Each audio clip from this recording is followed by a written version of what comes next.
Hello and welcome to the February 2025 What's New video of SecureTransport.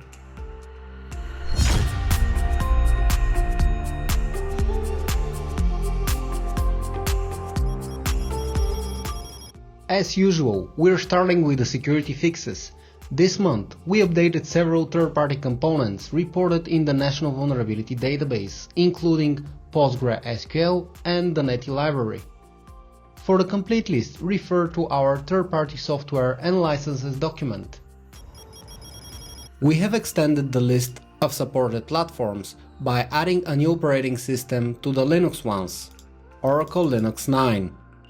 In addition to that, I would like to remind you that we are also announcing the end of supports for the platforms here. You can find that Windows Server 2019 is ending its support in March 2025, and also the Microsoft SQL Server 2017 ends it the same month, March 2025.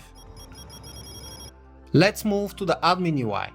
The first to notice are two new tiles. A warning will appear when the usage reporting is not configured, and an informative one will appear when there have been tracked transfers for the past month. The transfers will open file tracking, and the warning one will open our new usage reporting page.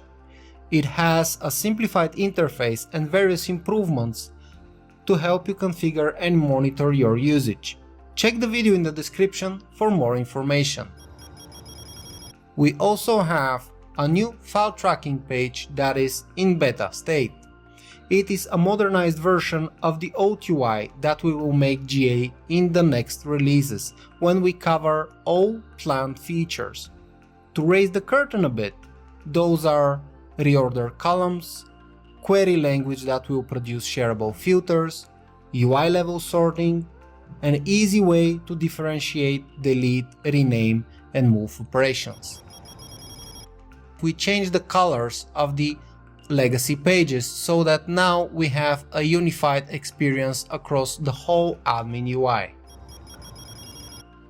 We understand how challenging the configuration of an external store can be. With this new REST API resource, you can use the test operation to check your setup. We have a new predefined function that you can use everywhere expressions are supported. The tzDate function is added to solve use cases where ST servers are installed around the world and you need a way to name your files based on the specific time zone. When end users forget their passwords, they can easily reset it. Till now, when the account was locked, the reset required the involvement of an admin to first unlock the account. That is still the default behavior, and you can change it by setting the server configuration option password reset unlock account to true, so that when the account resets their password, it also automatically unlocks the account. Thanks for watching. We plan to further extend our YouTube channel with more videos on recent deliveries and how to in-depth videos on SecureTransport.